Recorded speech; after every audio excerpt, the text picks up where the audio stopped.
आगे बढ़ाएँ आरती साहू जी।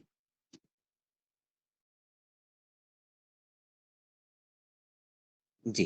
अम, हम यहाँ पे ऑर्गेनिक फार्मिंग एंड बायोडायवर्सिटी ये स्क्रीन पे देख रहे हैं और आपसे निवेदन है साहू भैया कि आप अगर हाँ, मेरे ख्याल से आवाज़ आए तो आवाज़ नहीं पहुँच हाँ, रही है हाँ, आपको। आ जी, रही जी, है। स्वागत है, आप स्वागत मेरा है। जी हाँ, जी मेरा हाँ, जी हाँ। आवाज़ हाँ जी, हाँ, हाँ। हम दिनेश जी नमस्ते और सभी पतंजलि परिवार में सब जुड़े हुए सभी को नमस्ते।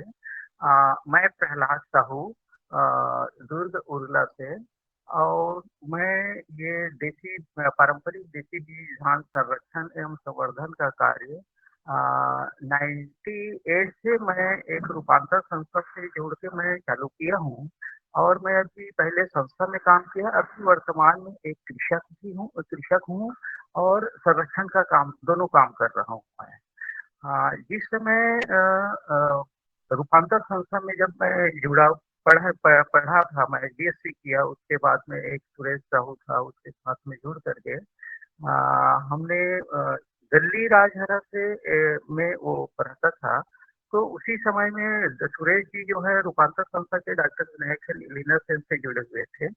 उसी जब कार्यशाला जब जिस समय एक रैली के कार्यक्रम चल रहा था, उसी दौरान में डॉक्टर आर एच रिछारिया जी को इन लोगों ने बुलाए थे और रिछारिया जी जिस समय कटक से वहाँ से ये हो वहाँ से हटा दिए थे, तो फिर दिल्ली राजहरा में योगी जी के माध्यम से जब यहाँ आए दिल्ली राजहरा में, तो फिर रिछारिया जी ने फिर सारी चीज़ों को इसके बारे में बताया कि किस प्रकार से जो छत्तीसगढ़ में उस समय छत्तीसगढ़ नहीं था, मध्य प्रदेश था। तो किस प्रकार से यहाँ बीज जो है देसी किस्म का बीज यहाँ उपलब्ध है, उसको हमें संरक्षित करके उसको आगे बढ़ाना चाहिए क्योंकि अभी आने वाला समय में जो मल्टीनेशनल कंपनी और जो बड़े-बड़े जो कंपनी हैं, इन लोग अपने बीज को यहाँ लॉन्च करने वाले हैं, आने वाले हैं और उन्हीं का ही बोलाबाला रहेगा और जो अपने जो छोटे किसान और जो मध्यम वर्ग के किसान हैं, फिर इन लोगों को फिर ऐसे रहेगा कि बाज़ार आधारित खेती इन लोगों को होगा ही ये संभावना है। ऐसे करके पहले बता दिए थे, फिर हम लोगों ने उन्हीं के मार्गदर्शन में रूपांतर संस्था के माध्यम से नगरी सिहावा क्षेत्र में जहाँ पे धमतरी से 35 किलोमीटर की दूरी पे करीब सभी गाँव वहाँ पे करीब 27 से 28 गाँवों में हम लोगों ने इस बीज संरक्षण के काम को आगे बढ़ाने के लिए पहले तो ये किए कि अलग-अलग क्षेत्र में गए, राजनांदगाँव गए, बस्तर गए, सरगुजा गए, अंबिकापुर गए, छत्तीसगढ़ से ही जितने भी किस्म के धान है उसको संकलन करने का काम किया। और संकलित करने के बाद में फिर इनको हम लोगों ने संवर्धन करने का काम किए। किसानों के बीच में फिर इनको उस समय में बहुत सारा वैरायटी मतलब लुप्त की स्थिति में नहीं था। आज के वर्तमान स्थिति में तो सारी वैरायटी लुप्त हो चुकी। तो उसको हम लोगों ने बचाया और बचा करके अभी वर्तमान स्थिति में ये है कि 325 किस्म के धान को संरक्षित और संवर्धन करके हम लोगों ने यहाँ पे रखा है। ग्राम घोटिया दादर विकास खंड मगरलोड जिला धमतरी में। रूपांतर संस्था तो नहीं है, लेकिन हम लोगों ने जिस प्रकार से समर्पित भाव से अपने साथी लोग के साथ में काम किए हैं, उसको हम लोग भूले नहीं हैं और उसको बचा करके अभी भी रखे हैं। कुछ किसान जैसे वहाँ पे घोटिया दादर गाँव में जो उसको बचा के रखे हैं, उसमें ये है कि बहुत सारा सुगंधित धान है और कुछ धान ऐसे हैं जो मेडिसिनल का रूप में काम करते हैं, 10 किस्म के सुगंधित धान है, 10 किस्म के जो मेडिसिनल का काम करते हैं और बाकी किस्म के जो धान हैं, वो अलग-अलग ज़मीन के परिस्थिति के हिसाब से उगने वाले धान हैं, जैसे कोई टिकरा में है, कोई मध्यम ज़मीन में है, कोई चुहरी में है। तो इस प्रकार के अपने पास में बीज भी है, कुछ धान ऐसे हैं जैसे पानी में उगने वाले हैं, गोइंदी धान है। तो इस प्रकार के धान को हम लोगों ने संरक्षित करके रखे हैं और वर्तमान में अभी ये है कि हर खास करके जैसे नगरी सिहावा क्षेत्र में नगरी दुबराज को रिछारिया जी ने काफ़ी प्रसिद्धि किया है। लेकिन हमारे पास में 6 किस्म के दुबराज हैं। इस 6 किस्म के दुबराज में अभी वर्तमान स्थिति में नगरी दुबराज कौन-सा है करके निकालने के लिए हम लोगों ने काफ़ी प्रयास किए हैं। और नगरी दुबराज धान को जो इंदिरा गांधी कृषि विश्वविद्यालय की तरफ से ग्राम बगरूम नाला के माँ दुर्गा महिला सहकारिता समिति को भी आईटेक मिला है। और उनको इन्हीं को आगे बढ़ाने के लिए भी हम लोग प्रयास कर रहे हैं। दूसरा ये है कि वर्तमान स्थिति में अभी जो है जैविक खेती मतलब जो जैविक खेती करने के लिए लोगों को सही पोषण उपलब्ध कराने के लिए बहुत ही प्रयास करना पड़ रहा है। क्योंकि जो खेती जो है खेती जो जो मुख्य जो किसान हैं, जो छोटे किसान हैं, उन्हीं वही किसान है जिनके पास में जो जैसे बीज लेने की स्थिति नहीं है या खाद लेने की स्थिति नहीं है, वो किसान जो है इसको अभी भी अपना रहे हैं और कर रहे हैं।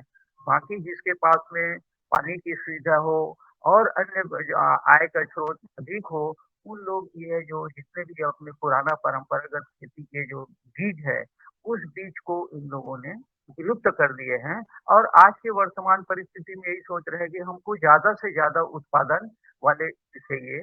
पैसा आधारित हो रहे हैं, दवाई को भी मार्केट से ले रहे हैं, खाद को भी मार्केट से ले रहे हैं और उनका खुद का ज्ञान भी अब खत्म हो चुके हैं और वो पूरे जितने भी है वो पर मतलब बाज़ार आधारित सारी खेती उपलब्ध कर रहे हैं। हमारा उद्देश्य यही है कि हमारा जो बीज जो है देसी किस्म का बीज, इसमें भी उत्पादन करने की क्षमता है, बहुत सारा बीज है। नगरीय क्षेत्र में जैसे भाटा मासुरी है, नगरी दुबराज है, हालाँकि उसमें उत्पादन थोड़ा-सा नगरी में कम है। जैसे भाटा दुबराज है, उनके मुकाबले भी इन लोग उत्पादन करने की काफ़ी क्षमता है।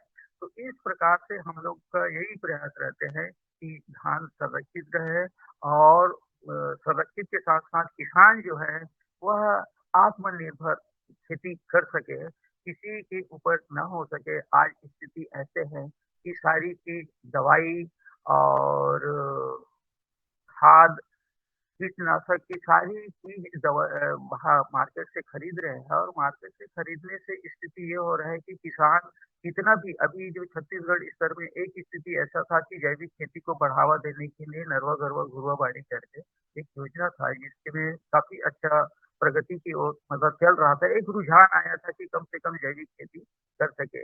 लेकिन जैसे ही उनकी कीमत को बढ़ा दिए धान के रेट को सोसाइटी के माध्यम से, तो सारी किसान की मानसिक ये हुआ कि हम ज़्यादा से ज़्यादा उत्पादन वाले को में जाएँगे और उत्पादन के दृष्टि से जितने भी अपना जो जैविक करने का या फिर देसी परंपरागत बीज को आगे बढ़ाने का, इसमें भी काफ़ी अभी रुकावट मतलब नहीं कर पा रहा है, रुचि नहीं हो रहा है कि और किसान का यही ये रहता है कि हमको पैसा चाहिए। तो इस प्रकार से हमारा ये उद्देश्य यही रहा है कि जैसे हम लोग उस क्षेत्र में जाते हैं महिला ग्रुप के साथ में जैसे मैं स्वयं किसान था, कुछ फ़ोटो मैं आप लोग के बीच में शेयर जैसे मैं स्वयं किया हूँ खेती कर रहा था और जैविक खेती को इस प्रकार से मैंने किया है और आगे यहाँ पे ये ग्राम घोटिया दादर है जहाँ पे जो हम लोगों ने संरक्षित करके धान को रखे हैं वो 325 किस्म को इस प्रकार से हम लोगों ने धान को किस प्रकार से पैकिंग उनको बनाते हैं, पॉलीथीन में रखते हैं, एक-एक वैरायटी को संरक्षित करके रखते हैं। नक्षेड़ा राम जी है मेरे साथ मिलके हम लोग दोनों काम कर रहे हैं। हाँ, ये तो जिस जिस बीज को हम लोगों ने पैकिंग किया उसके बाद में फिर बुआई बुआई के लिए हम लोग वहाँ पे गए एक गाँव में और जा कर के फिर उसको हम लोगों ने फिर एक महिला समूह है वहीं पे ग्रुप है जो उस ग्रुप को मिला करके हम लोगों ने करने का प्रयास कर रहे हैं और कर रहे हैं। चलो जा। इस प्रकार के स्थान हैं जो जो टाइम से जो लगाते हैं वो है मुखिया दरबार का। ये जो वैरायटी है पूरा 325 किस्म के वैरायटी है। इसको हम लोग छोटे-छोटे मतलब ज़्यादा नहीं 20 ग्राम, 25 ग्राम 20 ग्राम ही भी 10 ग्राम, 20 ग्राम करके हम लोग जैसे मान लीजिए जिस किसान का के पास में मांग रहा है कि हमको मान लीजिए भाटा भाटा मासुरी चाहिए, तो उसको हम लोग ज़्यादा मात्रा में लगा करके उसको ज़्यादा उत्पादन करके उस किसान तक उपलब्ध कराने का प्रयास करते हैं। ये है सब सारी मतलब ये है कि मतलब हम लोग 3 फीट मतलब उतना सारा वैरायटी को बहुत शुक्रिया, सारा ज़मीन रहते हैं। जी मान रहा हूँ कि माइक ऑन हो, वो आप माइक बंद कर दीजिएगा और आधे घंटे बाद प्रश्न-उत्तरी होगी तब आप माइक खोलिएगा। जी, आदरणीय साहू जी आप जारी रखिए। हाँ, हाँ, हाँ। तो ये जो है हम लोगों ने सारी वैरायटी को तो अलग-अलग मतलब नहीं ये कर सकते, लेकिन कुछ ज़मीन में हम लोगों ने कुछ ये कर रहे हैं। कम से कम आधा एकड़ ज़मीन है जिसमें कि 325 किस्म के वैरायटी को बढ़ाने का प्रयास कर रहे हैं। ये है मतलब वो जो लगाए हैं, फिर बढ़े हैं, फिर और ज़्यादा है और इसमें कुछ ये है मतलब उसी वैरायटी को आगे मतलब बुआई से लेकर के ये यहाँ तक की स्थिति है।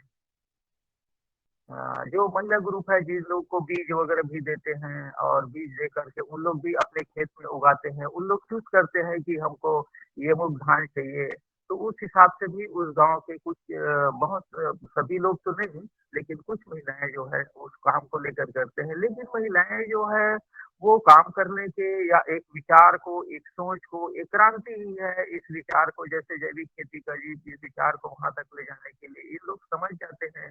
और समझ करके इन लोग भी अपने घर में चर्चा करते हैं कि हम लोग भी जैविक खेती करेंगे करके। लेकिन इनके यहाँ जो और बाकी जो पुरुष वर्ग के हैं इन लोग का कहना है कि इनमें करेंगे तो अच्छा रहेगा, खाने के लिए ठीक है, सब चीज़ ठीक है, लेकिन उत्पादन नहीं है। तो उत्पादन नहीं है, तो उत्पादन क्योंकि हमको ज़्यादा से ज़्यादा अभी उत्पादन चाहिए, तो उस स्थिति में उन लोगों को करने के लिए भी काफ़ी मतलब हम आकर के फिर हमसे चर्चा करते हैं इन लोग, मीटिंग में बैठते हैं, तो फिर भी घर के लोग तैयार नहीं हो पा रहे हैं, कैसे किया जाए? तो इसको जैसे कि जैविक खेती बोल रहे हैं, तो जैविक खेती कैसे प्रयोग करें? तो उसके लिए भी इन लोगों ने काफ़ी प्रयास कर रहे हैं।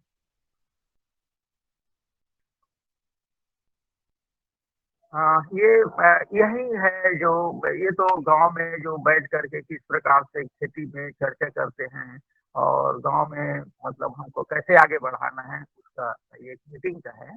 और ये भी महिला ग्रुप के साथ में मीटिंग मीटिंग हम लोग करते रहते हैं। उस क्षेत्र में कुछ प्रदर्शनी वगैरह भी लगाते हैं, मेला मड़ाई वगैरह में भी हमारे इतने किस्म के धान हैं, उसको किसानों के बीच में किस प्रकार से अपने विचार को और शेयर कर सके और लोगों को दिखा सके तो वहाँ भी प्रदर्शनी में यही बात आते हैं कि हमको ज़्यादा से ज़्यादा उत्पादन वाले कौन सा वैरायटी है उसको दिखाइए और बताइए ऐसे करके तो उनको भी समझाने का प्रयास करते हैं। ये प्रदर्शनी का ही है।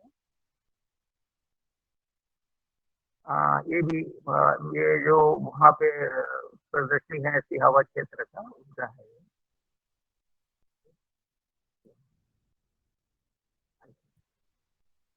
हाँ, ये जैसे महिला ग्रुप है जहाँ पे इन लोगों ने कुछ अभी छत्तीसगढ़ शासन की तरफ से जो नरवा गरवा घुरुवाबाड़ी की तरफ में इन लोगों ने केंचुआ खाद के बारे में महिला ग्रुप को मैंने ये किया था कि किस प्रकार से मतलब केंचुआ खाद तैयार करते हैं और उनका कितना मतलब उपयुक्त है अपनी जैविक खेती के लिए, उनके बारे में ये मैंने बताया था। ये जो महिला ग्रुप है जो यहाँ पे जैसे इस क्षेत्र में खास करके प्रदान करके संस्था है नगरी सिहावा क्षेत्र में है मगरलोड है और नगरी में तो इन लोगों ने हम बुला करके बोले कि हम भैया हम जैविक खेती के लिए काफी प्रयास कर रहे हैं काफी ये कर रहे हैं लोगों को वर्मी वर्मी कंपोस्ट जीव अमृत घर जीव अमृत 10 पढ़नी 5 पढ़नी बनाने के लिए पूरा ग्रुप को तैयार कर रहे हैं और अंत में यही हो रहा है कि भैया भैया लोग तैयार नहीं होते तो कैसे करना चाहिए करके फिर बुला करके इन लोगों ने फिर ये किए फिर हमने उन लोग को सलाह दिए और बोले कि कुछ ऐसे वैरायटी है इस वैरायटी को हम लोगों ने ऐसे तैयार करेंगे ताकि हमको उनके उत्पादन और हमारे उत्पादन में अच्छा उत्पादन आ सके और दूसरा चीज ये है कि वो उनका खर्च कितना होता है, वो कितने दवाई डालते हैं, कितना खाद डालते हैं, कितना मतलब उपयोग करते हैं वो और अपना जो जैविक में जो हम लोग करेंगे उनका। क्योंकि हर किसान का यही रहते हैं, जैसे टिकरा में बोते हैं, बयो बोते हैं, पर्रा बोते हैं और दंवर बोते हैं। ये सारी ये तो सब खत्म हो गया है। कुछ ऐसे बीज हैं जो उनकी संस्कृति से, उनकी परंपरा परंपरा से जुड़े हुए हैं। जैसे नवाखाई खाते हैं नगरी सिहावा क्षेत्र में, आदिवासी क्षेत्र में। तो नवाखाई खाने के लिए इन लोग को बीज को कहीं से उपलब्ध कराना पड़ता है, कहीं से ये करना पड़ता है। तो खास करके अभी जो करगा जो धान है, उन्हीं को उन लोगों ने बहुत सारा उपयोग किए हैं। वो तो हम लोग यही बोलते हैं कि ये जो किस्म के धान है इसको बचा के रखो। ये जो है मैं यूनिवर्सिटी के साथ में जो बायोडायवर्सिटी में जो काम किया था, जिसमें से पंचायत स्तर में पंचायत स्तर में बायोडायवर्सिटी जैव विविधता प्रबंधन समिति तैयार करने के लिए तो उस जंगल से कुछ बहुत सारा ये लाए थे, पेड़ का जो छाली है, बीज है उनका ये बनाने के लिए, हार्बेरियम बनाने के लिए। ये जो ग्राम बगरूम नाला में है, जो खास करके जो अक्ति त्योहार जो मनाते हैं, वो सामूहिक स्तर में मनाते हैं।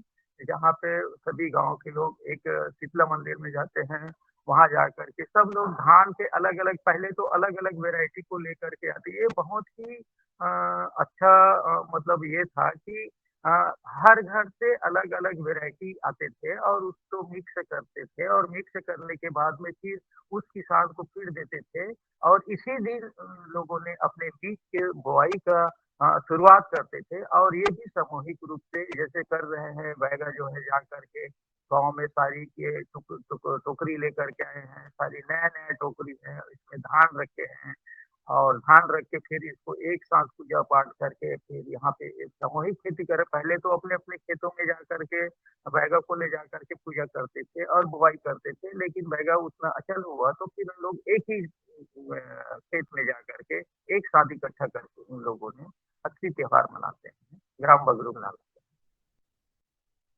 हाँ, ये जो हम लोग की जो वैरायटी जो 325 किस्म के धान को यहाँ पे उगाते हैं, तो कुछ लोग विज़िट करने के लिए आते हैं, यूनिवर्सिटी के लोग भी आते हैं, बच्चे लोग भी आते हैं। हम लोग उन लोग को भी स्कूल के आत्मानंद स्कूल बहुत सारे स्कूल है, उन लोग बच्चे लोग को भी इस ज्ञान को बताने का प्रयास करते हैं कि विविधता धान में भी कितना विविधता है, अलग-अलग है, इसको हम लोगों को कैसे बचा के रखना चाहिए और कैसे ये करते हैं। तो इन लोग अपने जो मुख्य दादर में जो बुआई करते हैं, वहाँ पे देखने के लिए भी आते हैं।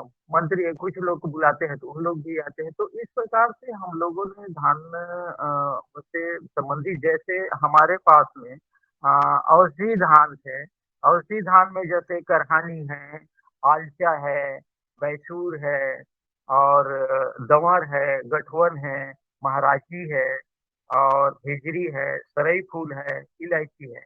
इस किस्म के बहुत जो धान है जो जैसे आलचा है, आलचा धान का जो हमको जो हम लोग हमको नहीं तो हमको जो ज्ञान मिला है, वो जो मुख्य रूप से वहाँ के जो किसान हैं, वहाँ के जो बुजुर्ग लोग हैं, उन लोगों से बताते हैं कि आलचा जो धान है, यह धान जो है नवजात शिशु जैसे जो बच्चे होते हैं, नवजात जो होते हैं 1-2 दिन के रहते हैं, उसमें एक धब्बा-धब्बा लाल-लाल से लाइका का एक बीमारी के रूप में आते हैं और लोग बोलते हैं फिर इसको कैसे करना चाहिए करके लाइका बीमारी। तो इनके लिए इन लोगों का बहुत शर्तिया और प्रायोगिक है जो उन लोगों ने प्रयोग किए हैं। लाइका के चावल को माँ को खिलाते हैं और माँ जो बच्चे को जब दूध पिलाते हैं तो उसके माध्यम से वो जो लाइका बीमारी है वो खत्म होते हैं। तो इनका एक मतलब प्रैक्टिकल है और आज की स्थिति में ये है कि लाइका, गठवन और महाराजी जो धान जो है हम लोगों के बाद में बीच में कृषि इंदिरा गांधी कृषि विश्वविद्यालय से जो शर्मा सर जी ने भी इन धान को रजिस्ट्रेशन करने के लिए बोले तो हम लोगों ने फिर इनका ये करवाया है। करवाने के बाद भी इन लोगों ने कहीं हैदराबाद भेजे कि इस वैरायटी धान को टेस्ट किया जाए तो इस प्रकार से करके तो इसमें जो लाइका धान है उसमें पाया गया है कि कैंसर के सेल को खत्म करने की उनमें क्षमता है। जो जी, जिसने किसान जो जो हमारे बुजुर्ग ने बताया था कि ये जो बीमारी है, ये जो बीमारी को दूर पहले उस रूप में करते थे, अभी जो हैदराबाद में जा कर के इन लोगों ने प्रयोग करके प्रयोग कर रहे हैं अभी भी, चूहा के ऊपर भी प्रयोग कर रहे हैं। तो इस प्रकार से जो प्रयोग करके इन लोगों ने ये कर रहे हैं कि कैंसर के सेल को नष्ट करने के लिए इस प्रकार के चावल के जो वैरायटी है इनको खाने से कैंसर सेल खत्म होते हैं। तो इस प्रकार से अपने पास में जैसे दंवर है, दंवर जो है गाँव क्षेत्र में भी अभी भी जैसे कमज़ोर रहते हैं, पोषण जिसको कमज़ोरी आते हैं, इन लोग अपने बच्चों को उनके जो चावल चावल को पका करके या फिर उनकी रोटी बना करके उनको खिलाते हैं, ताकि उनकी जो उनको तंदुरुस्त रहते हैं और अच्छा रहते हैं। पौष्टिकता उसमें आयरन की मात्रा ज़्यादा है, तो लाल रहते हैं धंवर धान जो है और उनको टिकरा में लगाते हैं, उसमें ना तो अ निदाई करते हैं, ना तो ये करते हैं, ऐसे ही प्राकृतिक रूप से उसको प्राकृतिक रूप से नहीं एक बार जुताई करते हैं और उसको कम मतलब उतना देख-रेख नहीं करना पड़ता है, जैसे आज के तरीकों में पानी को देख रहे हैं, दवाई को देख रहे हैं। एक तरफ देसी किस्म का लगाए, एक तरफ में अपना हाइब्रिड किस्म का लगाए, तो हाइब्रिड किस्म में रोज़ जाते हैं। अभी हम लोग नज़दीकी में देते हैं, तो उधर देसी में है, तो वो तो जग जाएगा। उनको उम्मीद है कि वो धान उग जाएगा और जहाँ पे हाइब्रिड किस्म का लगा है, वहाँ पे रोज़ जाना है, रोज़ देखना है और उनको देख कर के उनको ये कर रहे हैं कि इसमें कीड़ा तो नहीं लगा है और पानी तो है कि नहीं। तो ये सारी व्यवस्था जो है उसमें काफ़ी देख-रेख से लेकर के सब चीज़ कर रहे हैं। तो ये जो अपने पे जो दंवर है, गठवन है, महाराजी है, लहटे है, झेझरी है, सराई फूल है, इलायची है, तो इस किस्म के धान जो है ये मेडिसिनल के रूप में काम करते हैं। जैसे झेझरी धान है, गाय जब गाय जब जन्म देती है तो उनके आँवल जल्दी आए करके गाय को बच्चा देने के बाद में खिलाते हैं। हिजरी धान को जैसे तो इस प्रकार के इन लोगों का प्रयोग भी बहुत सारा चीज़ है। उसको डॉक्टर आर एस रिक्टारिया जी ने अपने बुक में भी लिखा है, उसको हम लोगों ने देखे भी हैं और उनको कुछ-कुछ वैरायटी है जैसे करहनी है, करहनी में जो खास करके जो जैसे हड्डी वगैरह टूट जाते हैं या प्लास्टर वगैरह करते हैं, तो कुछ डॉक्टर साहब लोगों ने टेबलेट देते हैं, तो इन लोगों ने बोले कि इस चावल को खाओ, उससे भी आपका जो ये है हड्डी का जुड़ाव जो है वो बहुत अच्छा है या जल्दी से हो गई है। जोड़ते तो नहीं है लेकिन खाने से उसमें इस प्रकार से अलग-अलग द वैरायटी में अलग-अलग पोषक तत्व इसमें उपस्थित हैं। सुगंधित धान है, सुगंधित धान में जैसे दुबराज है, विष्णुभोग है, तुलसी माला है, बादशाह भोग है, कदम फूल है, किन्नौर है, लोकटी माची है, कारी कमोद है, तुलसी लल्लू है, जौ फूल है। तो इस प्रकार से जो सुगंधित किस्म के धान है और सुगंधित किस्म के धान को तो लोग अभी जो बहुत सारे जो क्षेत्र में जो आते हैं, उन लोग अपने शौक से लिए अपने खाने के लिए उन लोग उगाते हैं ताकि ये सुगंधित है करके और जैसे बहुत सारे जैसे दंवर धान विलुप्त हो चुका था उस क्षेत्र में, तो दंवर धान को हम लोगों को लाए, तो उन लोगों ने काफ़ी मतलब कुछ वैरायटी को जहाँ पे उस क्षेत्र में खत्म हो चुके थे, उनको हम उन लोगों ने प्रयास भी किया और अभी स्थिति में ये है कि जितने भी जो अभी जो हम किस्म के धान ले रहे हैं और कुछ मैं तब किस्म के धान को मैं यहाँ पे रखा हूँ, यहाँ पे दिखा भी सकता हूँ, जैसे ये है,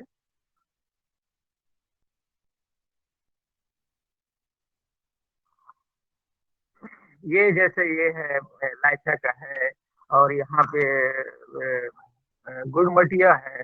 रिछारे जी ने गुड़मटिया किस्म है और फूल किस्म है और चूड़ी किस्म है। इस प्रकार के जो वैरायटी को अलग-अलग इन्होंने रखे थे और इंदिरा गांधी कृषि विश्वविद्यालय में 23,000 किस्म के धान को अभी भी संरक्षित करके रखे हैं, जो उस समय रिछारिया जी ने जिस समय मध्य प्रदेश और छत्तीसगढ़ मतलब साथ में थे, तो ये भारत के पूरे तो छत्तीसगढ़ के अंतर्गत में भी कम से कम 16-17 हजार किस्म के धान को इसमें रखे हैं तो वहाँ पे इंदिरा गांधी कृषि विश्वविद्यालय में सारी एक साथ तो नहीं रख सकते, तो 1-1 हज़ार वैरायटी को इन लोगों ने हर साल वहाँ पे बुआई करते हैं, फिर ये करते हैं और इस जर्मोप्लाज्म को अ अ अ, वहाँ पे एक ये है अ, जहाँ कोल्ड स्टोरेज वहाँ पे रखते हैं और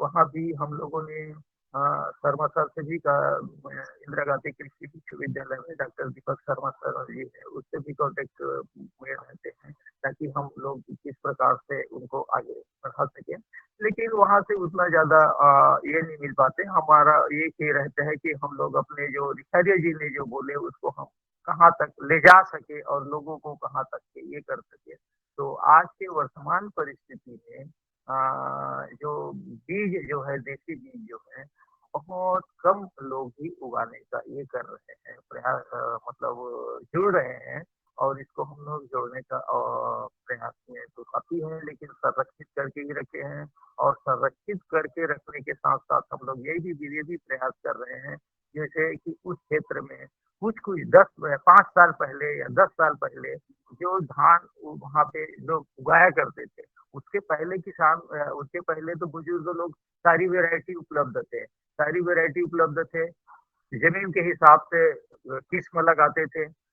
लेकिन अभी जो है सारी ज़मीन को करीब-करीब सब समतल कर दिए हैं। पानी के साधन हैं, आने के साधन हैं और पानी धान बीज के साथ-साथ में ये चीज़ और देखने को हमको मिला है, अभी मैं चर्चा चल रहा है तो मैं बता दूँ, सब्ज़ी है। सब्ज़ी जो है जो ख़ास करके जो ऐसे बहुत सारे जो संस्था के लोग हैं या शासन भी यही भी चाहते हैं कि आप सब्ज़ी के व्यापार करो, सब्ज़ी का उत्पादन करो ताकि आपके जो है हर चाहते हैं कि उनकी आर्थिक स्थिति अच्छा हो, सबल हो और बढ़े। और इसी प्रयास से लोग सब कर रहे हैं। लेकिन बहुत सारा जो अपना जो देसी किस्म की सब्ज़ी है, वो सब्ज़ी जो है कहीं न कहीं रूप में वो भी विलुप्त की स्थिति पर पहुँचने ही वाले हैं। जैसे मान लीजिए लौकी है सेमी है, अभी सेमी का कम से कम 15 किस्म की सेमी वहाँ पे हमको देखने को मिलते हैं। एक ही बाड़ी में जाओ, एक ही में जाओ, तो अलग-अलग वैरायटी के सेमी हैं, पत्ता सेमी है, मटरैली सेमी है, कौमी सेमी है।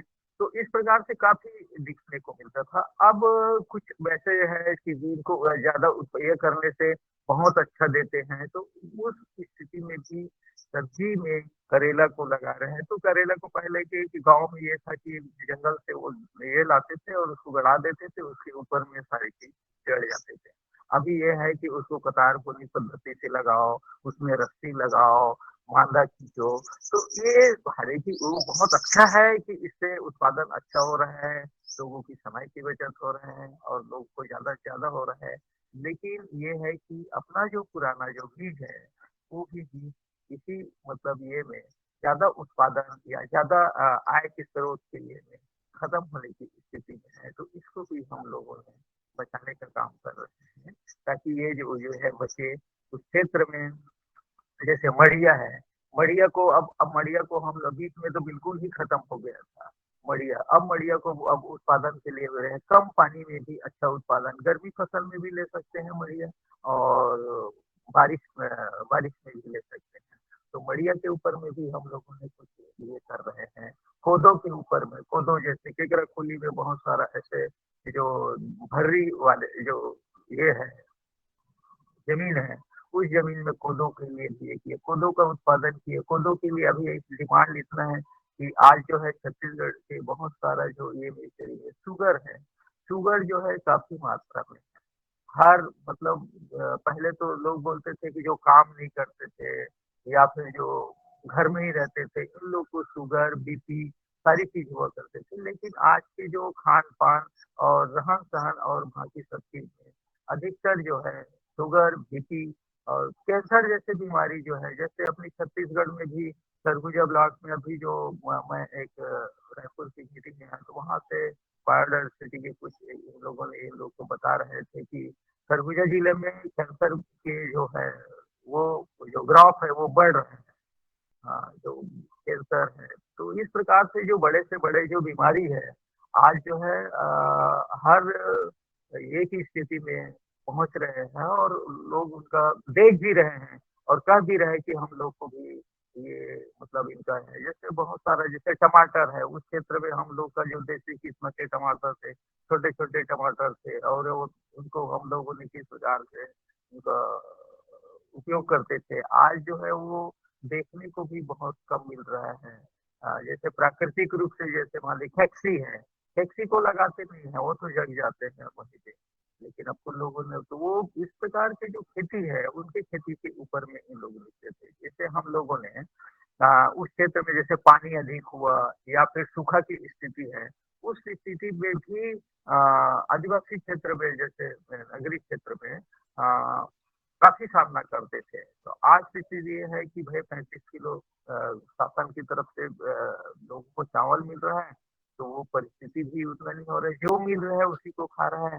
तो बहुत सारा जो संरक्षण का जो ये था जंगल में कंद-मूल जो मिलते थे, जैसे खास करके कुंवार के महीने में उन लोग के पास में धान तो हरा-भरा रहते हैं, लेकिन उनके घर में खाने के लिए अनाज नहीं हुआ करते थे। तो फिर इन लोगों ने अपने अपने पेट को ये भोजन उपलब्ध कराने के लिए इन लोगों ने जंगल से भी कंद-मूल का लाते थे, उनको खाते थे और खा कर के बहुत अच्छा रहते थे।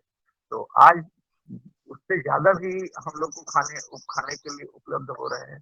उसके बाद भी उतना ज़्यादा पौष्टिकता उनके शरीर में देखने को नहीं मिल रही। तो लोग पहले बोलते थे कि आप लोग पहले मजबूत थे, पहले मजबूत इस कारण से कि क्योंकि उन लोग को अच्छा से अच्छा चीज़, शुद्ध चीज़ खाने को मिलता था। आज खाने के लिए पर्याप्त है। आज लोग ज़्यादा से ज़्यादा उत्पादन कर रहे हैं, उसके बावजूद भी उन वो जो है स्वास्थ्य की दृष्टि से काफ़ी कमज़ोर है और बीमारग्रस्त स्थिति है। तो इस प्रकार से जो है हम लोगों ने उस क्षेत्र में ज़्यादा से ज़्यादा लोगों को ज़्यादा से ज़्यादा ये करने को पोषण के ऊपर में, जैविक खेती के ऊपर में हम कैसे उनको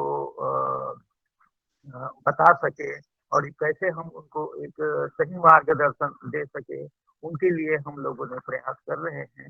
जैसे बहुत सारा चीज़ है अ, तेल से संबंधित है, पहले वहाँ पे बहुत सारा तेल तेल निकालते थे, उन लोग स्वयं निकालते थे उस क्षेत्र में तो तेल को जैसे तोरी तेल है जो खास करके महुआ के रूप में कुसुम तेल है, जो कुसुम के बीज से उगते थे, सरसों तेल है, तिल्ली तेल है। तो इस प्रकार से उनके पास में एक निकालने के लिए भी उन लोग ये था घानी के उपयोग करते थे लेकिन घानी कम थे और उन लोग एक चेप्टा बनाते थे जो अ, उससे उन लोग केवची है, नीम है, करंज है, सरई है, झेलवा है।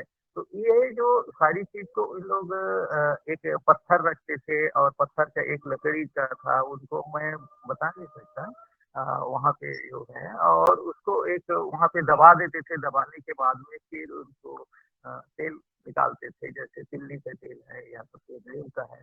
तो इनका भी अलग ये स्थिति था। तो अब तो तेल जो है मशीन से या फिर मार के बाज़ार से तो ये करते हैं और ख़ास करके जैसे अभी भी जो वर्तमान में है, महुआ के तेल को हम लोग अभी भी उपयोग करते हैं अपने शरीर में लगाने, दर्द वग़ैरह होते हैं उसके लिए, खाने के लिए। महुआ के तेल और कुसुम के तेल का उपयोग करते हैं और बाकी जो है सब बाज़ार के ये रहते हैं। तो इस प्रकार से तेल में भी है, दाल में भी उस क्षेत्र में ये था कि जैसे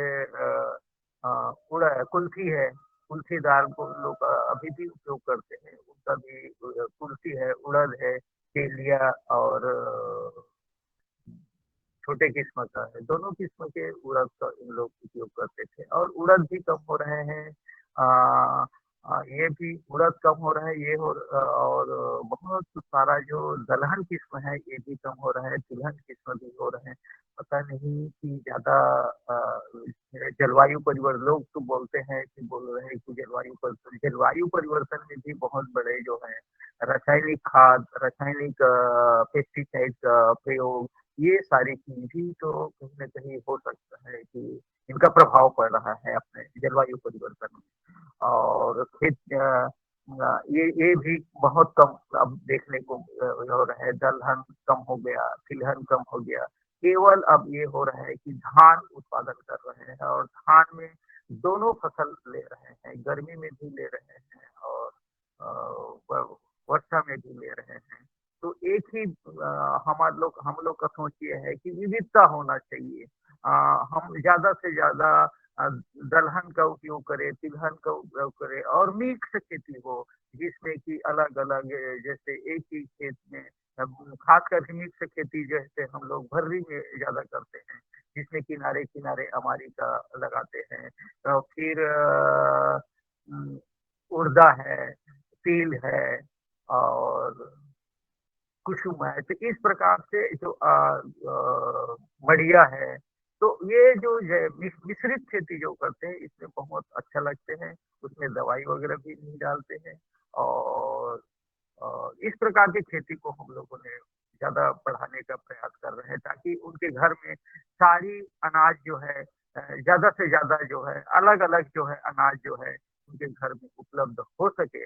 और बाकी जो ये रहते हैं जैसे पैसा मेरे को चाहिए तो और उसके लिए तो फिर उन लोग जब गर्मी की फसल में धान का बुआई करते हैं, सिंचाई के लिए मोटर पंप लगाते हैं, वहाँ पे गर्मी में जो खास करके जैसे बहुत सारे जो कंपनी वाले हैं, वो कंपनी वाले किसान लोगों से संपर्क करते हैं और संपर्क करके यही यही बात कर यही ये करते हैं कि आपको हमने 8,000 पर क्विंटल, 9,000 पर क्विंटल, 5,000 पर क्विंटल देंगे और हम बीज देंगे, हम आपको खाद देंगे, हम आपको कीटनाशक देंगे और इनका के लिए और उनकी मात्रा काफ़ी बढ़ रहा है।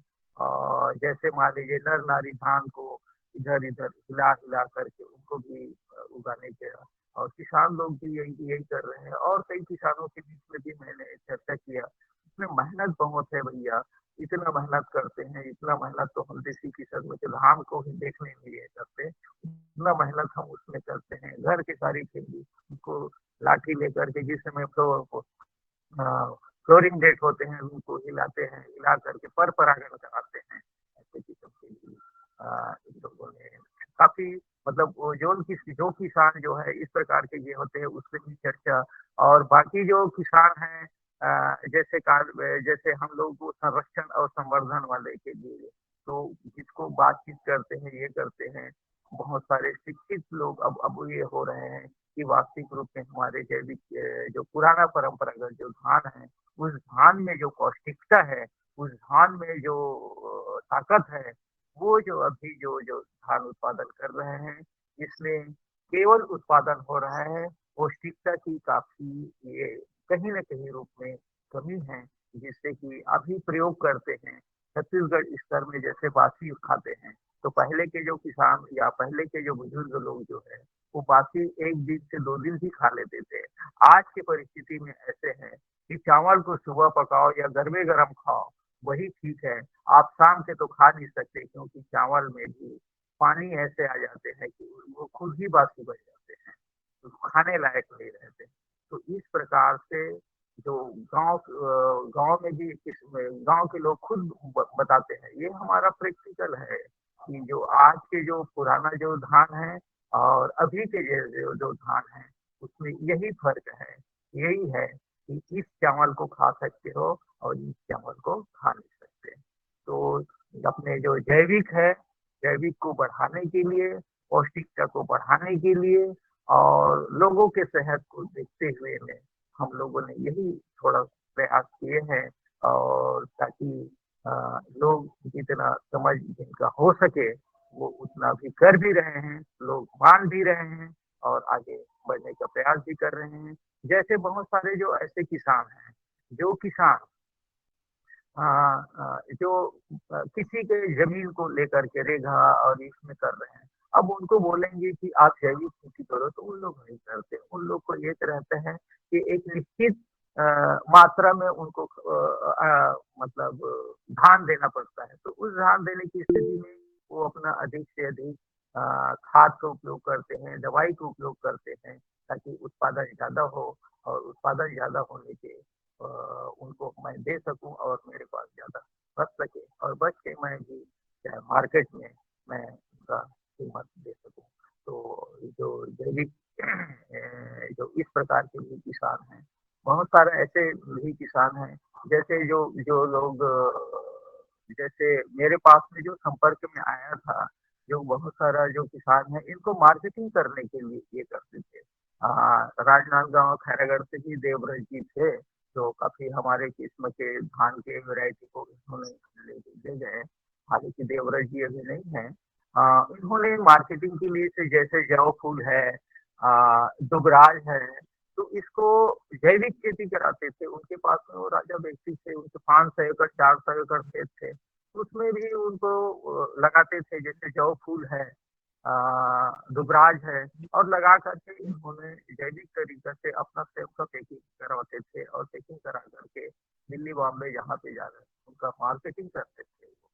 तो ऐसे नहीं है कि खेती में भी जो बड़े किसान हैं वो मार्केट भी किया है और हम लोग हमारे से संपर्क भी हुआ है और संपर्क करके हमारी किस्म के धान को बीज को भी ले गए हैं और बहुत सारे जो किसान है जिसको लगते हैं कि हमको बीज की जरूरत है तो अपने जो घोटिया दादर गांव में है लगाते हैं फिर वहाँ पे जो खेत में वहाँ लोग जान रहे हैं और लोग एक दूसरे के माध्यम से भी जानते हैं कि हाँ बहुत ही किस्म के धान के वैरायटी को लगाते हैं और संरक्षित करके रखते हैं और मंगनी पे देते भी हैं।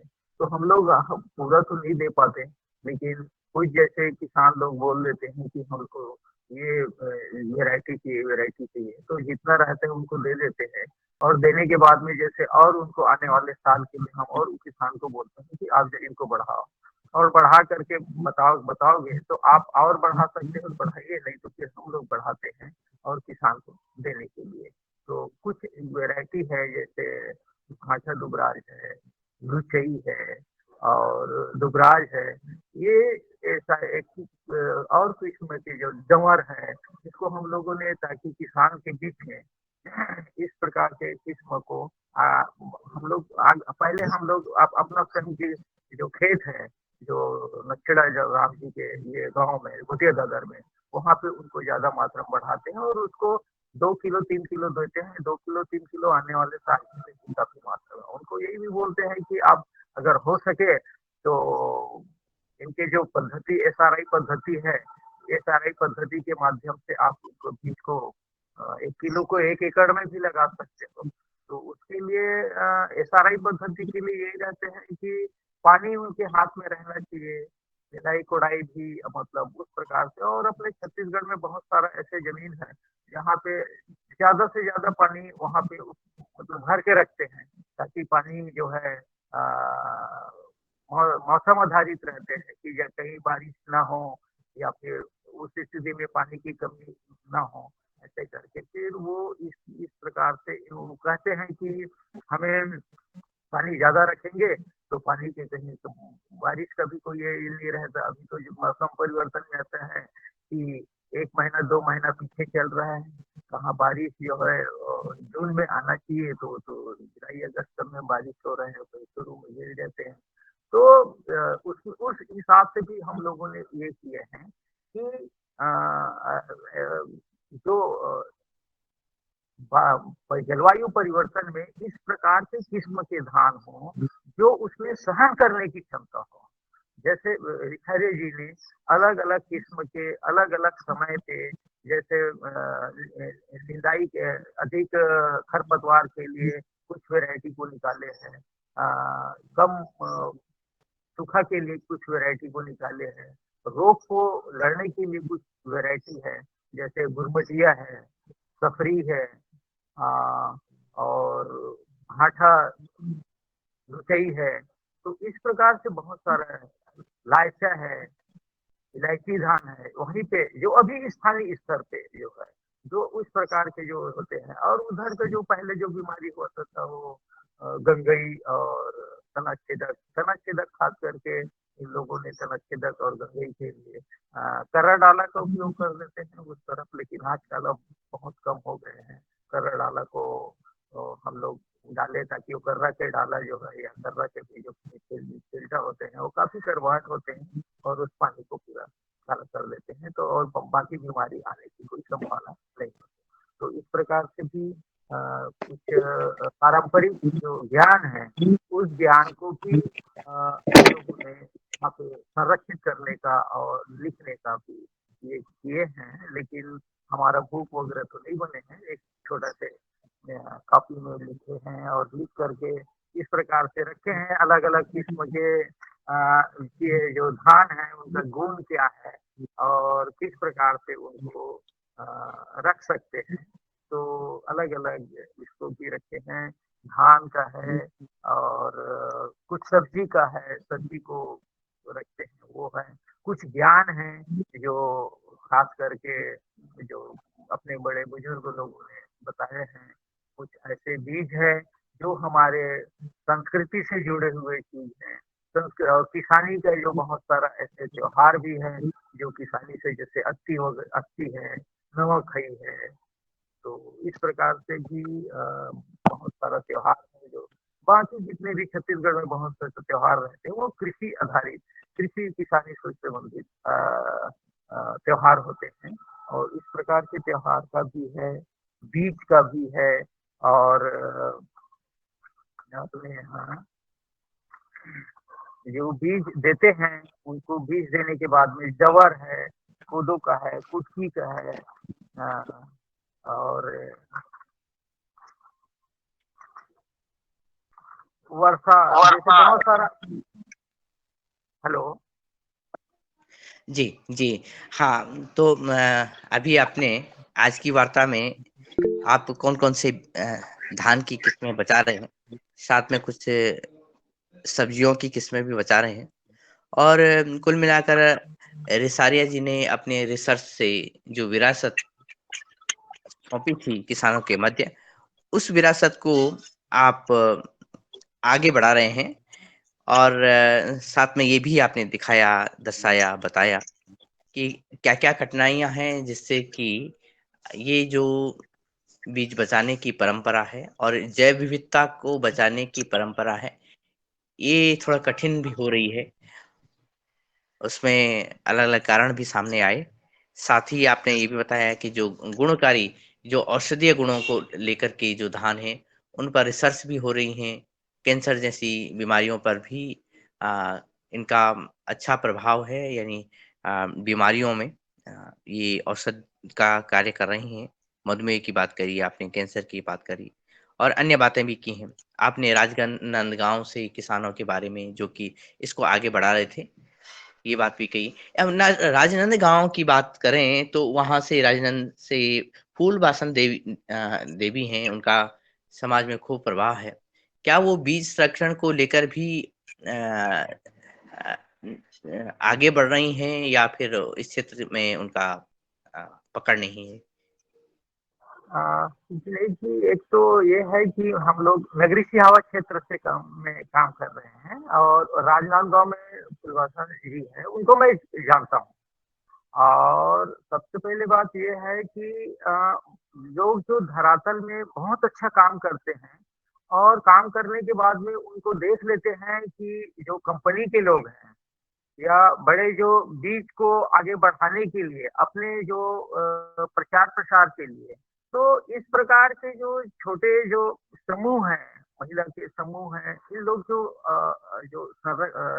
संगठित होकर के जब काम करते हैं, तो उनको आगे उनको फिर अपने अपने प्रचार के लिए उनका उपयोग करने का ये करते हैं। मैं यहाँ पे जो प्रशासनिक कार्यक्रम हुआ था यहाँ रायपुर में, मैं गया सुभाषचंद्र जी आए और बड़े-बड़े जो कंपनी के लोग एकदम आए और बैठे, उनको बैठा रहे हैं और स्वागत कर रहे हैं और अपने जो बीज है, अपने जो ये है, उनको मतलब उ एक माध्यम बन जाते हैं कि चलो शासन भी उनका मदद करते हैं और कंपनी लोग का और ये जो समूह है, वो आगे बढ़ रहे हैं। तो इस प्रकार से जो प्रशासनिक जो दौर है, उस दौर में ये होते हैं कि उनका उपयोग करते हैं कि ये ग्रुप है, एक्टिव है इतने ग्रुप को ये संचालित कर रहे हैं, खास करके जो राजनांदगांव क्षेत्र में। तो अब कंपनी वाले लोग आए, जैसे मोनसेंटो कंपनी आए या बेयर कंपनी लोग आए, अब इन लोग आए और अपने जो धान है, उस धान को उनके माध्यम से उन लोग को बोले कि आप अपने समूह को इस प्रकार की वैरायटी करो, ज्यादा से ज्यादा उत्पादन हो। और लोगों को फिर ज्यादा उत्पादन होगा तो ज्यादा इनकम होंगे, तो ज्यादा इनकम होंगे तो आपके पास में ज्यादा ये चीज होगी। तो ये इस चीज के लिए में तो ज्यादा उत्पादन, ज्यादा पेस्टिसाइड और ज्यादा इसका जब प्रयोग करेंगे तो अपना जो पारंपरिक जो बीज है वो भी खत्म हुआ, और अपना जमीन है वो भी खत्म हुआ। जो स्वयं के आत्मनिर्भर खेती है वो बाजार आश्रित खेती हो गए। आप बीज को मार्केट से ले रहे हो, खाद को मार्केट से ले रहे हो, और अपने ज्ञान जो पहले उपयोग करते थे, जो ये करते थे कि ज्ञान जो है, हम पहले अमुक बीमारी होने पे अपना ये सोचते थे कि हमारे पास में क्या चीज उपलब्ध है जिससे उनको हम उनको बचा सके। या अभी वर्तमान की स्थिति में जैसे महिला ग्रुप के माध्यम से जैविक जी, जैविक जी। कीटनाशक ये हाँ, कीटनाशकों ये बात निश्चित तो ही ये बात सामने आई है। ये बात सामने आई है कि समाज में जो लोग कुछ अच्छा कर रहे हैं, आगे बढ़ रहे हैं, उन पर सभी की नज़र होती है। कुछ अच्छी नज़रें भी और कुछ बुरी नज़रें भी। बुरी बुरी नज़रें इस मायने में कि बहुत सारी कंपनियाँ हैं, उन वो किसान के बीज को हाईजैक करे, उससे पहले ऐसे लोगों का जिनका दबदबा है, उनको हाईजैक कर लिया जाता है। यानी हाईजैक भी नहीं, अगर कोई एवं छोटा-सा हाँ, जी,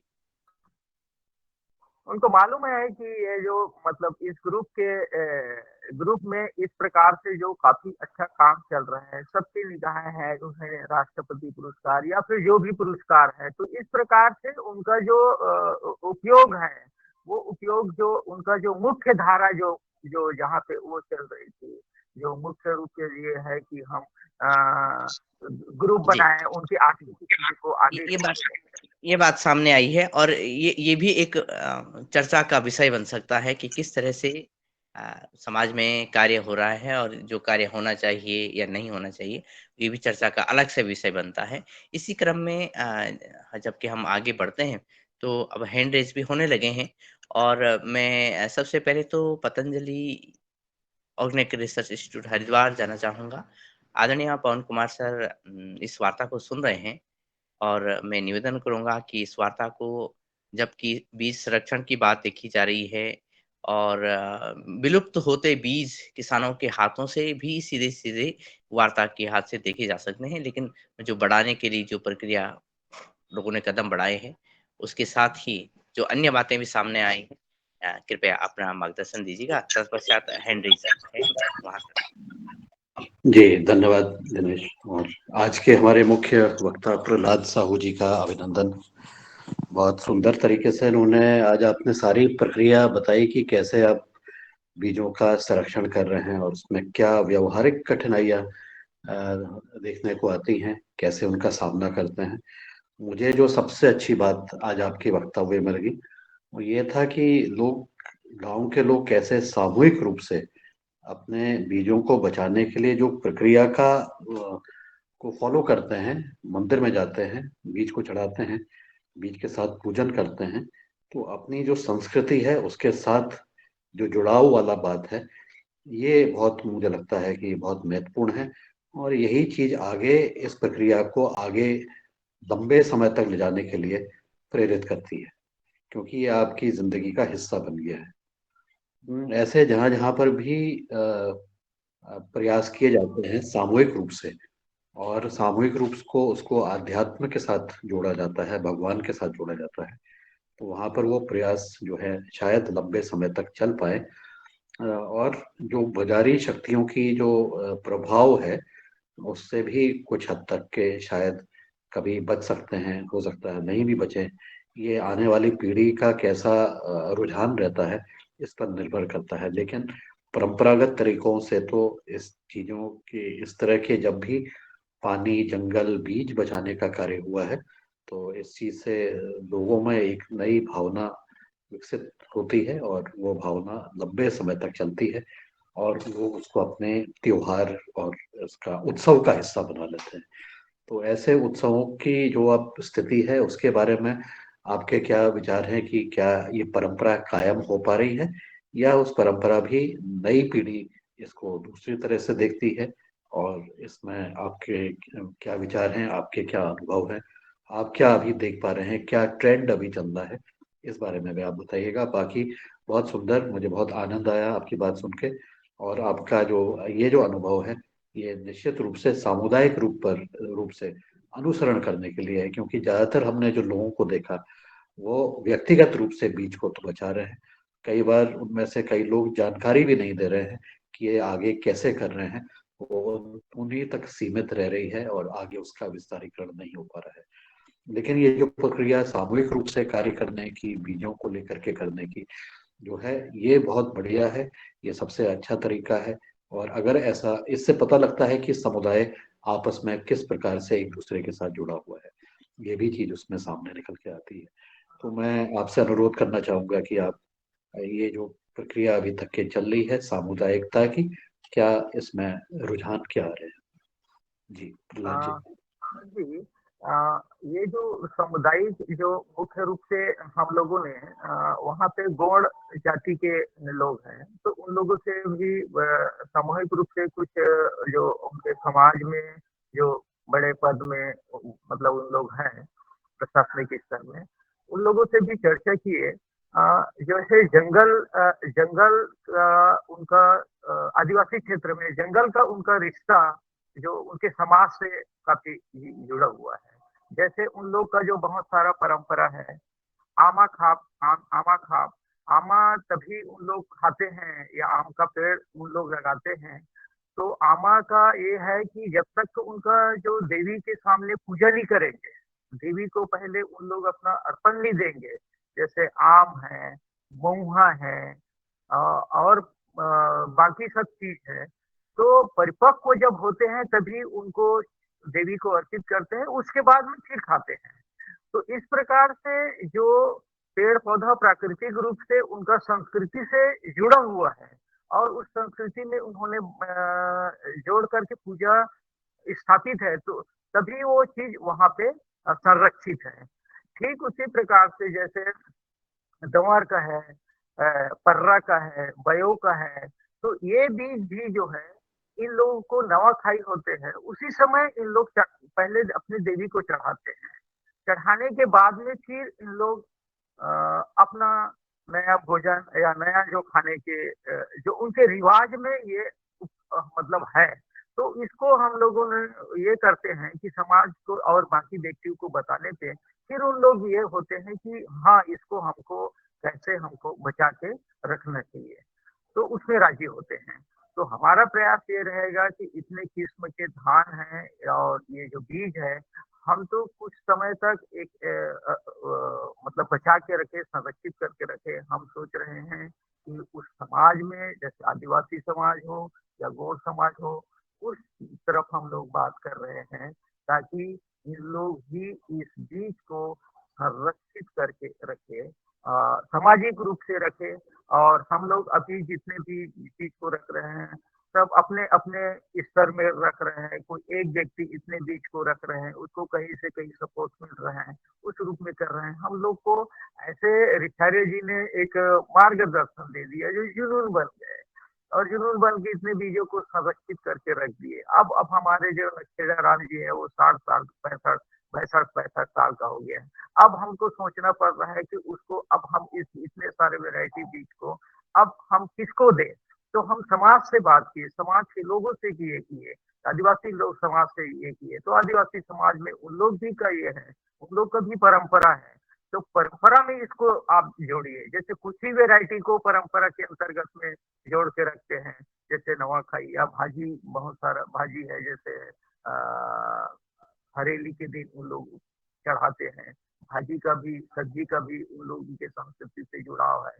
तो इस प्रकार से हम ये जो वैरायटी जितने भी हैं, इस किस्म के धान को समाज के साथ में मीटिंग भी की और बातचीत कर रहे थे और अब चल भी रहा है कि आप जो है इस को बचा करके अलग अलग क्षेत्र में, बस्तर क्षेत्र में जो किस्म का बचा है उसको भी बचाएं, और बाकी जो किस्म का है उसको भी हम लोग बचाएं, और बचा करके इस धान के किस्म को जिस जिस क्षेत्र से हम लोगों ने लिया था उनका हम लोग ये भी है कि अंबिकापुर हो, राजनांदगांव हो, या फिर बस्तर का हो, अंबिकापुर, रायगढ़, तो अलग अलग क्षेत्र से अलग अलग किस्म का अलग अलग गजेटियर में भी देखने को मिलता है कि बहुत सारा ऐसे वैरायटी है इस क्षेत्र में, विशेष रूप से उस वातावरण के लिए अनुकूल है, उस अनुकूल के आधार पे उस अलग अलग किस्म को अपने जो पुराने जो बुजुर्ग ये सुंदर प्रश्न रहा, और प्रश्न का सुंदर सा उत्तर भी यही आया कि जो पारंपरिक बीज की हम जो बात कर रहे हैं, तो ये बचेंगे परंपरा से ही। जो और अगर हम परंपरा से बीजों का हटना मतलब बीजों का ह्रास होना है, ये बात आपके माध्यम से आ रही है।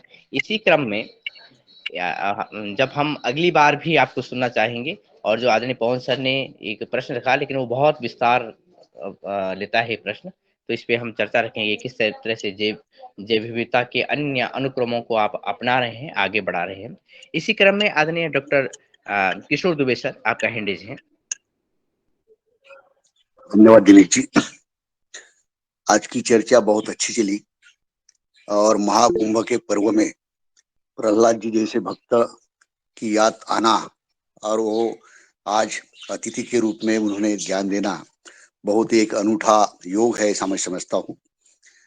पूरा जो बात सुन रहा था तो 2-3 बिंदु मेरे ध्यान में आए, वो उनसे भी और सदन से भी मैं साझा करना चाहता हूँ कि एक तो कैंसर की, जैसा दिनेश जी ने बोला है कि कैंसर और शुगर के बारे में आपने धान की वैरायटीज का जिक्र किया। निश्चित रूप से अब आज की परिस्थिति ऐसी है कि शुगर वाले को तो चावल खाना ही मना कर देते हैं एलोपैथिक वाले, और धान में ही अगर एंटी शुगर के जो मेडिसिन है या उसकी वैल्यू है, तो निश्चित रूप से इसमें बदलाव करने की और उसके प्रयोग करने की जरूरत है, ऐसा मैं समझता हूँ।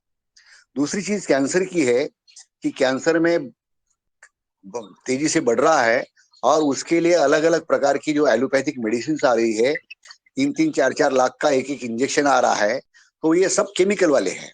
और इसमें दूसरे तौर पे जैसा कि धान की वेराइटीज है, इसमें भी एंटी कैंसर प्रॉपर्टीज है। तो ये जो नेचुरल सोर्सेस है, ये नेचुरल सोर्सेस को जो खाने के माध्यम से आ सकते हैं, तो इस पे रिसर्च होने की बहुत जरूरत है। अब रिसर्च की अलग अलग डायमेंशन हो सकती है, केमिकल वाले या बड़ी कंपनियां उसको केमिकल एक्सट्रैक्ट करके उसके इंजेक्शन बनाए, गोली बनाए, वो एक अलग मसला होता है।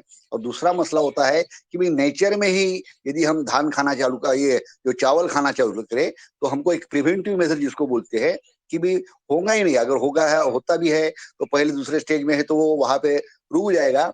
इस तरह के प्रयोग करने की जरूरत है। मेरा सुझाव है प्रहलाद जी से कि इस प्रकार के प्रयोग हम करना चाहते हैं। मैं नागपुर जैसे शहर में रहता हूँ, और यहाँ पे कैंसर के पेशेंट्स भी है और कुछ हमारे परिचित डॉक्टर्स भी है, तो जिसमें एंटी कैंसर जो मेडिसिन है, ऐसा चावल यदि हमको प्राप्त होता है, तो निश्चित रूप से यहाँ पे कुछ पेशेंट्स के माध्यम से उस पर प्रयोग करके एक नेचुरल तरीका यदि अपन अपना सके तो बहुत अच्छा होगा, ऐसा मुझे इसलिए भी लगता है क्योंकि ऐसा एक प्रयोग हमने जो लंबी एक कान वाली गाय होती है, तो इनके साथ में किया था। वहां पे एक 10-15 साल के पहले मैं गया था, और ऐसे ही वो लोगों के साथ में तांडे पे बैठा, तो उनको बोला कि भाई आपके यहाँ पे बुजुर्गों को भी चश्मा क्यों नहीं लगता? तो वो बोले ये चश्मा न लगने की एक ही वजह है कि पहले जब गाय ब्याती है, तो उसके पहले और दूसरे दिन का जो दूध है वो हमारे तांडे के सभी लोग पीते थे, तो इसलिए उसमें इतना आई विटामिन रहता है कि हमको कभी चश्मा लगाने की जरूरत ही नहीं होती। तो ये जो नेचुरल तरीका है, ऐसे ही नेचुरल तरीके यदि हम चावल में भी, चावल के माध्यम से कैंसर के लिए हम यदि कर सके, तो एक बहुत बड़ा एक दालन खुल जाएगा आम आदमी के लिए, गरीब परिवारों के लिए, ऐसा मैं समझता हूँ। तो उसकी जो एंटी कैंसर रहने वाली जो किस्म है, उसके चावल यदि हमको प्राप्त हो सके तो निश्चित रूप से हम उसको प्रयोग करना चाहते हैं। तो उसका जो भी मूल्य होगा, जो होगा यहाँ पे कैसे आ सकता है, इस बारे में यदि आप हमको मार्गदर्शन करेंगे तो अच्छा रहेगा। धन्यवाद।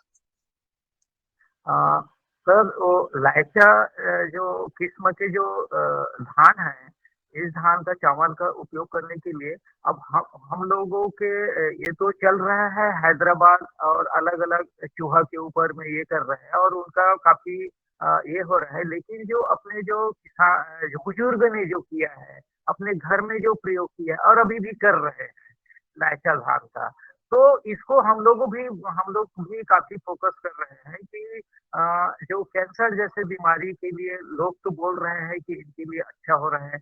जैसे ला, लाइचा जैसे को उन लोग अपना प्रयोग कर करके खत्म कर दिए हैं। तो कैंसर के लिए यूनिवर्सिटी से बोल रहे हैं, हैदराबाद से बोल रहे हैं कि सेल को खत्म करने की क्षमता इस चावल में है। तो हम उनको बढ़ाने, जैसे कुछ कुछ किसान हैं, तो बढ़ाने के लिए ये नहीं कि लाइचा धान में अब रासायनिक खाद का उपयोग कर दे, तो कहीं न कहीं उनका प्रभाव फिर अलग हो जाएगा।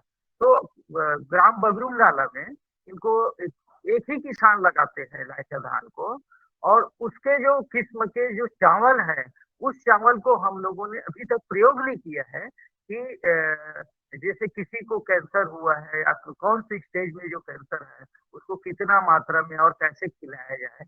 क्योंकि चावल तो मैं ये सोचता हूँ कि मात्रा को छोड़ो, चावल तो चावल खाएँगे, साइड इफ़ेक्ट तो होगा ही नहीं। तो चावल खिलाया जाए।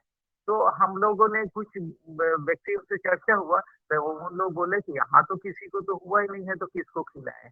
तो हम नहीं बुलाया। आज आप जैसे सर माँग रहे हैं तो देने के लिए हम बगरूम नाला में मैं चर्चा करूँगा, और चर्चा करने के बाद में कितना मात्रा में और कब-कब उपलब्ध हो जाएगा, मैं आपको ज़रूर बताऊँगा। दिनेश जी के माध्यम से, दिनेश जी का फ़ोन नंबर है मेरे पास में, मैं बताऊँगा। धन्यवाद।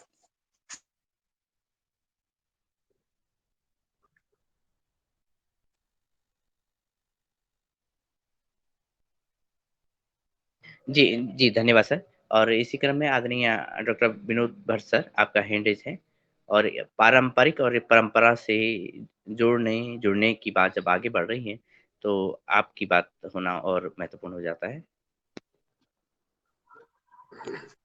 जी, धन्यवाद दिनेश जी। प्रहलाद जी नमस्कार। हाँ, नमस्कार जी। कैसे हैं आप? हाँ, बढ़िया हूँ मैं। बड़े बड़े दिनों बाद आपके दर्शन हुए हैं। हाँ, आपसे भी बात है बहुत दिन के बाद में, हम तो याद करते हैं आपको। जी, जी, जी। तो मैं सदन को ये कहना चाहता हूँ कि मुझे सौभाग्य मिला है इनके यहाँ पे जाने का और इनका कार्य देखने का, इनका कमिटमेंट देखने का, इनका जो क्षेत्र है, कार्य क्षेत्र है, वो देखने का, इनके खेत देखने का मुझे मौका मिला है। और ये बहुत ही सराहनीय कार्य है और इन्होंने ये एक मतलब अब उस टाइम के लोग जो ऋचार्य जी से प्रभावित थे, रूपांतर के ज़माने से, और तब से इन्होंने बहुत उतार-चढ़ाव देखे और उन उतार-चढ़ाव में कभी कई बार ऐसी परिस्थितियाँ भी आईं कि अब कैसे इसको आगे बढ़ाया जाए। लेकिन इन्होंने हिम्मत नहीं हारी और अ, खुद किया और खुद अपने प्रयासों से इसको आज जो भी इन्होंने किया है, ये इनके खुद के प्रयासों से संभव हो पाया है। तो ये मैं एक चीज़ ये जो आप कर रहे हैं, ये तो बहुत बेहतर है। मैं आपसे इस बारे में अलग से बात करूँगा कि हम आगे इसको किस तरह से कैसे क्या कर सकते हैं आगे, तो उसमें मैं आपसे अलग से एक दिन हम बात करेंगे। लेकिन मैं ये चाह रहा था, जब मैं आपके यहाँ आया था तो एक गाँव में आप मुझे ले गए थे और वहाँ आपने मुझे बताया था कि ये रावण के वंशज हैं। हाँ हाँ तो हाँ। वो फिक्र कभी खोली। आप जो है मैं चाहता हूँ कि जो इस सदन में भी आप कभी उस बारे में चर्चा करें या फिर वहाँ का कोई व्यक्ति को आप हाँ, मैं वही सोच रहा था भर जी की जैसे मैं बहुत सारे जैसे ये है जैसे लाइका और बहुत सारे चीज को जो किसान जो वहाँ पे मैं प्रयास कर रहा था एक बार और दिनेश जी ने मेरे को जोड़े कुछ कारण से नहीं हो पाया अभी और मतलब ये हो रहे हैं तो मैं प्रयास यही करता हूँ कि जैसे रावण के जो ये से बोल रहे हैं वो समाज के लोग हैं केकराखोली गांव में है और लोगों ने उनको काफी मतलब ये कर रहे हैं आगे बढ़ा रहे हैं तो केकराखोली गांव में ये है सामाजिक स्तर उसका गौड़ समाज के लोग हैं उनको वंशज मानते हैं वो है और दूसरा है कि बगरूम नाला में है किशाहू राम जी जो मुख्य रूप से जो इस प्रकार से जो पुराना से पुराना किस्म को कहते हैं उन लोगों ने उनके मैं काफी में रखा हूँ और लेकिन जो उससे बात हो जाए तो और बहुत अच्छा हो जाता है जरूर।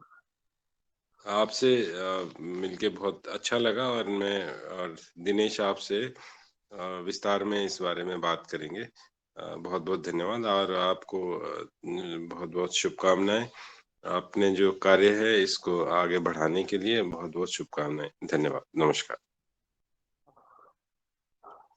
जी, धन्यवाद सर और निश्चित ही अलग से बात भी की जाएगी। हमें आपके बारे में एक छोटा-सा लेख भी तैयार करना है, उससे संबंधित कुछ फ़ोटो भी हमें चाहिए। मैंने जैसे वार्ता भी आपसे करी है, तो वो चीज़ भी हमें चाहिए।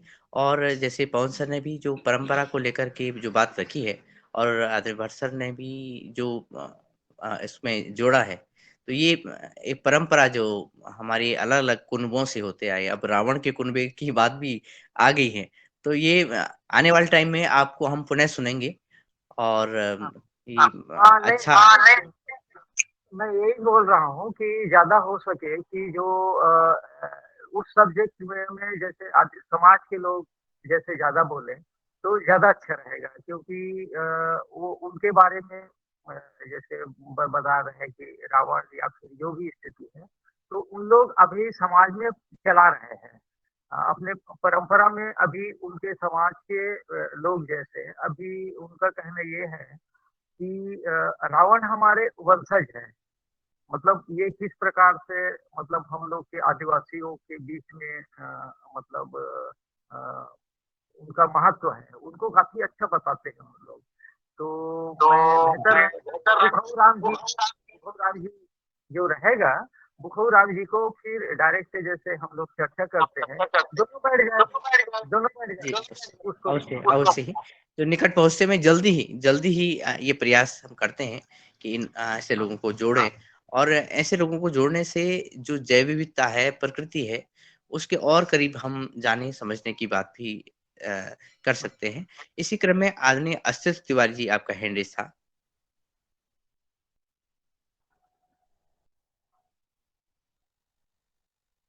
जी, सदन को प्रणाम। प्रहलाद जी ने बहुत अच्छी जानकारी दी, बहुत ही दुर्लभ जानकारी दी। जो हमारी विलुप्त प्रजातियां हैं इनको संरक्षण करने का बहुत सुंदर और सराहनीय कार्य किया है। इसके लिए मैं इनको बहुत बहुत धन्यवाद देता हूँ। और मैं ये चाहता हूँ कि जो ये कैंसर वाली वैरायटी है और जो मधुमेह वाली बीमारी के लिए वैरायटी है, थोड़ा इन दोनों का नाम हमको चाहिए। और मैं ये आपसे चाहूँगा कि इनके बीज भी अगर थोड़ी मात्रा में हमको मिल जाए तो हम अपने इस क्षेत्र में जो भी इस तरह के बीमार लोग हैं उनको इसको विस्तार करने के लिए और उपयोग करने के लिए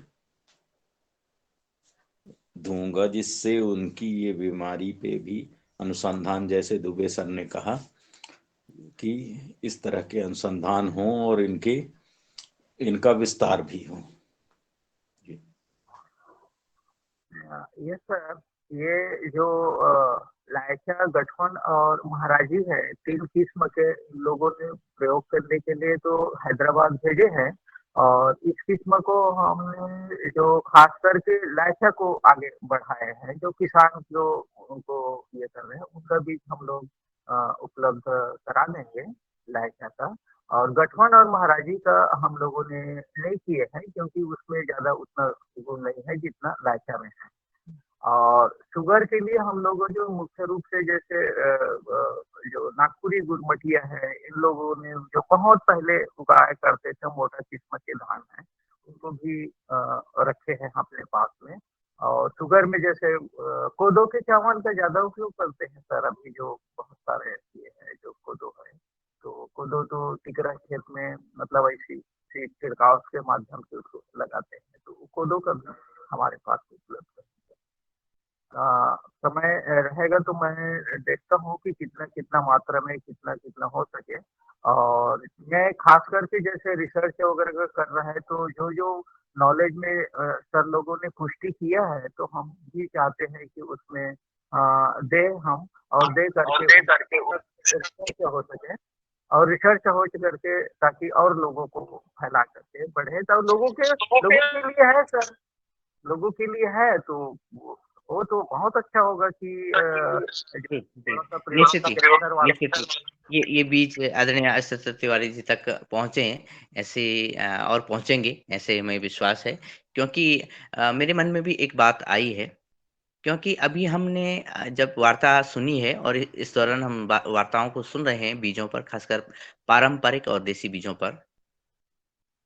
असल में ये पारंपरिक और देसी बीज ऊर्जा से संपन्न है, पोषण से संपन्न है। लेकिन हमारा जो भोजन है, जो भोजन ही हमारी अलग-अलग बीमारियों का कारण है, ये बात निश्चित है। और जब हम इन पोषण संपन्न, ऊर्जा संपन्न बीजों के भोजन हम करेंगे, तो कैंसर और कैंसर से भी भयानक बीमारियाँ निश्चित ही दूर होंगी। अब उस क्षेत्र के लोग या जो लोग ये भोजन करते हैं, वो बीमारियों से दूर हैं, उन्होंने कोई प्रयोग नहीं किए हैं। लेकिन अब ये गुंजाइश देखी जा रही है कि क्यों ये लोग स्वस्थ हैं, इन बीजों में क्या-क्या पोषण के गुण हैं, ये चीज़ें रिसर्च का विषय बन चुकी हैं। लेकिन असल में रिसर्च का विषय तो यही है कि हम जैसे खाएँगे, वैसे हो जाएँगे। हम खोखले बीजों को खा रहे हैं, खोखली फसलों को खा रहे हैं और खोखले हो रहे हैं। और हमारे खोखलेपन में अब भरेगा क्या? हमारे खोखलेपन में भर रहा है अलग-अलग तरह की बीमारी। तो ये महत्वपूर्ण विषय जो आदरणीय एस. तिवारी जी ने भी, आदरणीय साहू जी ने भी आगे बढ़ाया है। लेकिन उससे पहले डॉक्टर भट्ट सर आपका पुनः हैंड रेज़ था। जी। नहीं, मैं वो गलती से हो गया था, वो धन्यवाद करना चाह रहा था। बहुत-बहुत धन्यवाद। जी, तो जी, धन्यवाद सर आपका भी बहुत-बहुत धन्यवाद। और क्योंकि ये कृषि, ऋषि और जो बीजों की परंपरा है, पारंपरिक और देसी बीजों की परंपरा है, अभी हम अन्य किसानों को भी सुनाएँगे। और आदरणीय साहू जी से भी निवेदन रहेगा कि आपको जब भी समय मिले आप इस चर्चा में सम्मिलित हों। हो सकता है कि आपके कुछ प्रश्न भी निकल के सामने आएँ, आप अन्य लोगों को प्रश्न पूछें, उससे भी नया विषय सामने आए। और हम इस परंपरा को निरंतर आगे बढ़ाएँ। अब जबकि अ, समय ने आगे बढ़ने की लिए हमें संकेत दिया है, तो मैं आदरणीय रंजना तिवारी दीदी आपसे निवेदन करता हूँ, तिवारी रंजना किनिकर दीदी, मैं आपसे निवेदन करता हूँ कि आप आएँ और आज की चर्चा को देखते हुए अपने शब्द कहें और इस चर्चा को यहीं संपन्न करें, आगे बढ़ाएँ।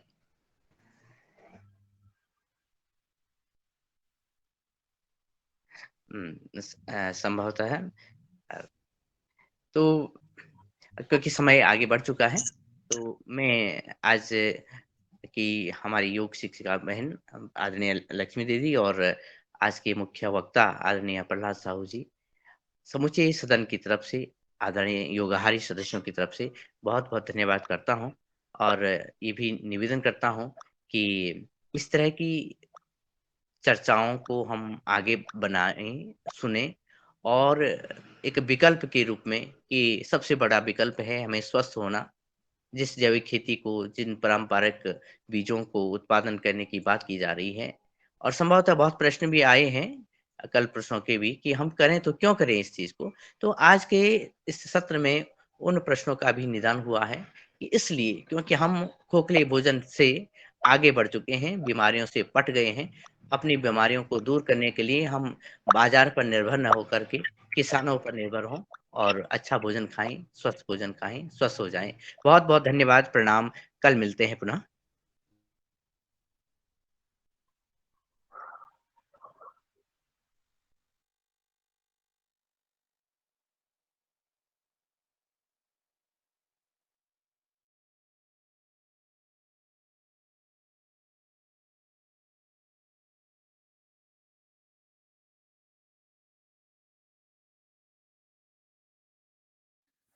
जी, ओम प्रणाम।